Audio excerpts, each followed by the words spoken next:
What's up, FishTube? Bearded Bob once again. Doing a quick video today. I always say that and they never end up quick, but we'll see what we can do.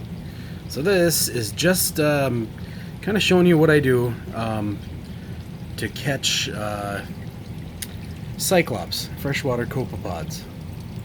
So you can see I'm crawling around there on the black of the aquarium where this breeder box meets that. You can see them kind of moving around there. Some of them anyways, and let's see if we can catch them. Oh, there's one right there. They kind of look like they're hopping around. So some people call them water fleas, and what I call them is good food for baby fish, for antlers, definitely for antlers, you know. But in this little breeder box here, I've got a colony of them, and so they get sucked in here via this airlift tube down here. So this tank is absolutely teeming with them, but they're super hard to catch. You can see them hopping around the glass, and by the time that you stick a pipette in there to suck them out, they hop away and you can't catch them. But, so they're in here, they're everywhere. They also get sucked up this lift tube, they end up in this breeder box, and then they're kind of trapped. It's hard for them to get back out of here, so there's a good colony. There's a bunch in that corner right there. You can see them all, little white things there, hopping around. So, oh, there went one there too. And then definitely on this side, I've noticed there's a good colony growing on this side because of all this mulm down on the bottom, detritus, whatever. So, what I do is I take this pipette and I shove it down to the bottom, and I just kind of suck up some of the stuff down on the bottom of the substrate. Now, I'll carry this over, and down here is the sump for my 3 10-gallon tanks. 2 of them are shrimp tanks, so if they get in there, the shrimp aren't going to eat them.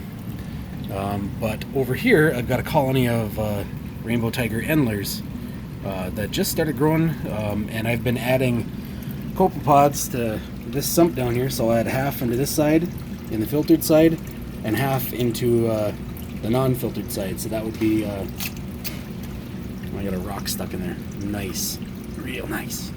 Anyways, so on this side there's a pump, and that pumps it up through all these tubes here, and it dumps it directly in the tanks.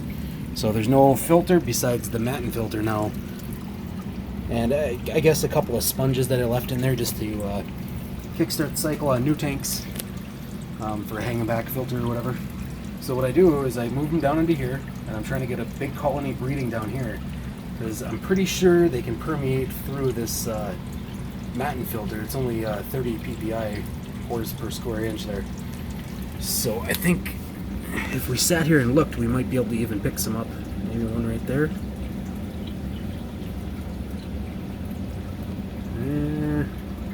Well, it's not entertaining to hunt around and look for little copepods, so we're not going to do that. Just a quick overview there.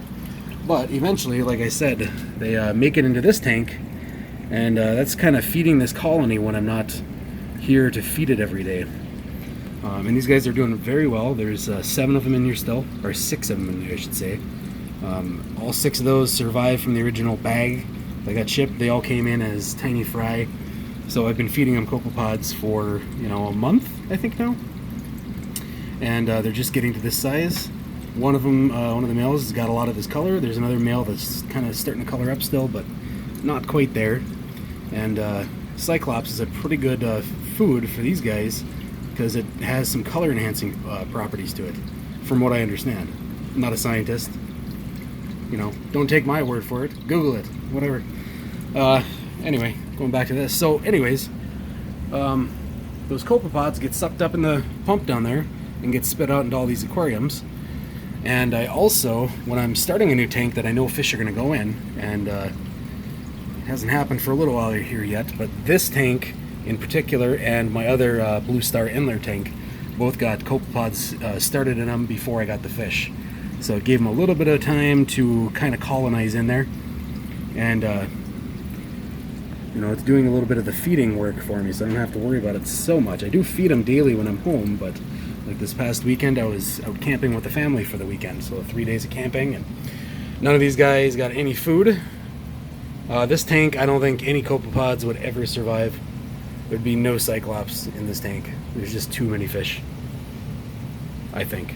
What do you think? Yeah. Down here, same kind of thing. But all the shrimp tanks, they all seem to have a good population of Copepods. Like I said, the only trouble is trying to find a way to get them back out of the tank once they're in there. And I think that breeder box solution that I came up with is the way to go. I mean, because you can see them and you can catch them. So let's see if we can put our eyes on some for a little bit here and kind of see them hopping around. There's one on the back glass. Actually, there's a bunch in the back there, but one in particular is a bigger one, easier to see in my opinion. Kind of center frame right now. We'll watch him, see how he kind of jumps. Ooh, geez, come on. Focus. You like focus. All right, it's picking up on like the water coming in or something. Oh, there one zooming across. Yeah, but if you sit here and watch your shrimp tanks, I'm sure you're going to see these too. And if you also have fish in your fish room, then, you know, maybe give this a shot. Stick a breeder box in there. I'm sure you don't have to outfit it like I did here. I put some moss and some substrate, and then I stuck a aqua clear sponge in here to separate the overflow. And that seems to keep them in here. And you also want to have pretty low flow. You don't want much of a flow going into this tank at all, because they can't really handle any high filtration or anything like that. So that's why I take them out of here, and I'm always putting them into that sump, because in the sump there's pretty good aeration and a lot of water circulation and stuff, which I'm sure they can kind of survive through, but I don't think they can thrive in it. So yeah, give this a shot. Let me know what you think. I know that some copepods can be carriers for some fish parasites, so maybe that's a concern. I've never seen any ill effects yet, but I've never really been able to get them in such high numbers, so we'll see what happens. I'll keep you guys posted, and yeah, give it a shot for yourself, see what you think. Otherwise, thanks for hanging out with me. We'll catch you on the next one. Peace.